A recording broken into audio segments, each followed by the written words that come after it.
Simeon Powell, welcome into Coaches Conversations for a second time.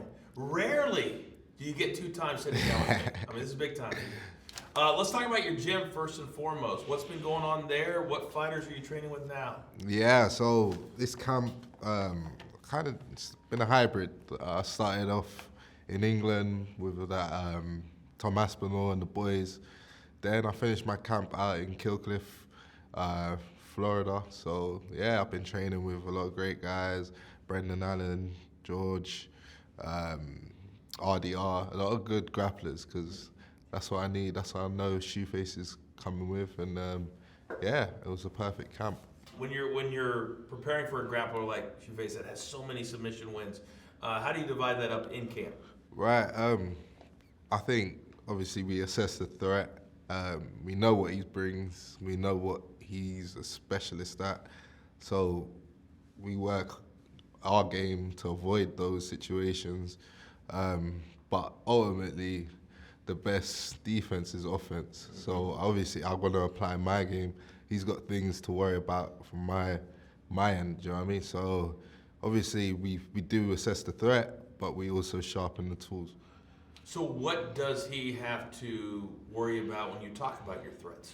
Oh, just look at the size of me. I don't think he's fought a fighter with my range. You can see I've got the longest reach in MMA. It's been proven now. Yeah, I think someone my stature might give him a lot of problems. And yeah, you'll see on the night. He talked in very respectful terms about you, and I was talking to him about your length and how you're kind of a unique hybrid fighter, and he understands that, he respects that. So when you hear your opponent understands what you're bringing, how do you change up the game just a little bit? Yeah, it's just, I think it's patience. He's a veteran. He's been here a lot. He's won the whole thing before. But for me, what I have to do is now become that veteran and be experienced, be able to adapt when he shows me something new. You know what I mean? Of course. So we know what he brings, but expect the unexpected at all times. The last time you and I sat down, we had talked about how the public or other fighters perceived you, because you had kind of an extended time off of high-level fighting, and then you get into the world tournament, all of a sudden you're on this big stage. Yeah. Well, you passed that first test Yeah. with flying colors. So now that that's not an issue anymore, what do you want the public to see now? Oh, I want the public to see that I want this. How bad I want this, you know? That first fight was a statement. Like, I showed that I was back.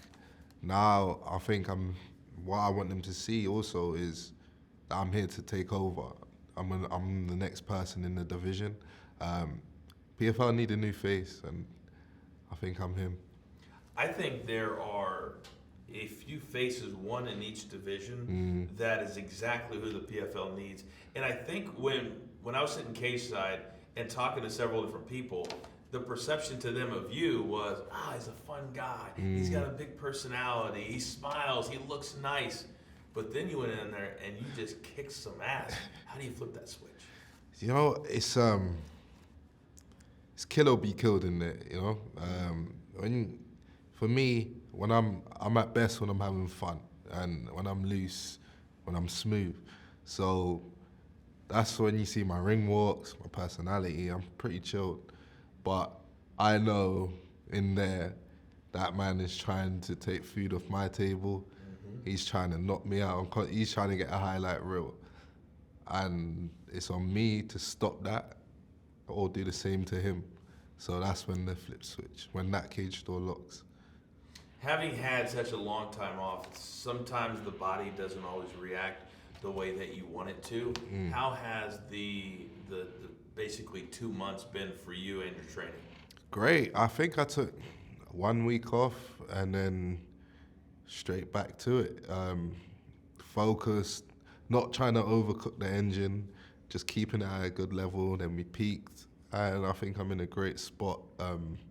It is. I'm not gonna lie. It's tough because it's back to back. You know, usually after some fights, you sit back, eat some good food, get a Yeah. bit fat. But this time it's just been disciplined. There's been some hard times, been away from home, but I think it's all for the greater purpose. You know? I wanted to ask you about that because you're one of the few fighters that does have, people on both sides of the pond. We've talked about your split camps or split gyms.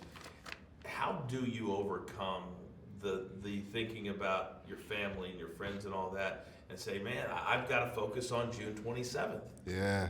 Do you know what? Like the people I leave behind, they were crying. Like my girlfriend, it's a lot of family, because this is the longest I've been away from home from everyone. And you know what? And I was like, damn, I'm gonna make him pay for making my family cry. I know it's not his fault, but Yeah. I made it up in my head. Yeah. He's made my people cry, and it kind of fueled me. And I'm not gonna take this opportunity for granted. I'm gonna take everything I can out of it and display what I've got. And it's funny because you have had experience before PFL Europe in different places. And do you think that experience will help you in this tournament format because if you win Friday night, I mean, it's only another 2 months, and that could be even more difficult. Yeah. Do you have your mind right to understand that challenge? Yeah, most definitely. In my short career, I think I've experienced a lot. PFL have actually put me in a lot of positions, tough positions, not purposely. They just see the star capability of me, and I think I've passed every task apart from one, the Europe, and I've learned from that experience, and I've taken it into this, and I think all those situations I've been put in over this PFL journey has molded this monster. So I think I'm going to be ready, and I'm definitely going to make it to the final. 2 last questions. What did you learn from the PFL Europe experience? Yes, we don't celebrate any wins until we win that belt. There is no victory until that belt's wrapped around your waist, I think I probably took my foot off the gas a bit, maybe a bit too comfortable at times, because I'm just winning. I'm winning, get to the final. I'm not comfortable. In training, I'm not comfortable.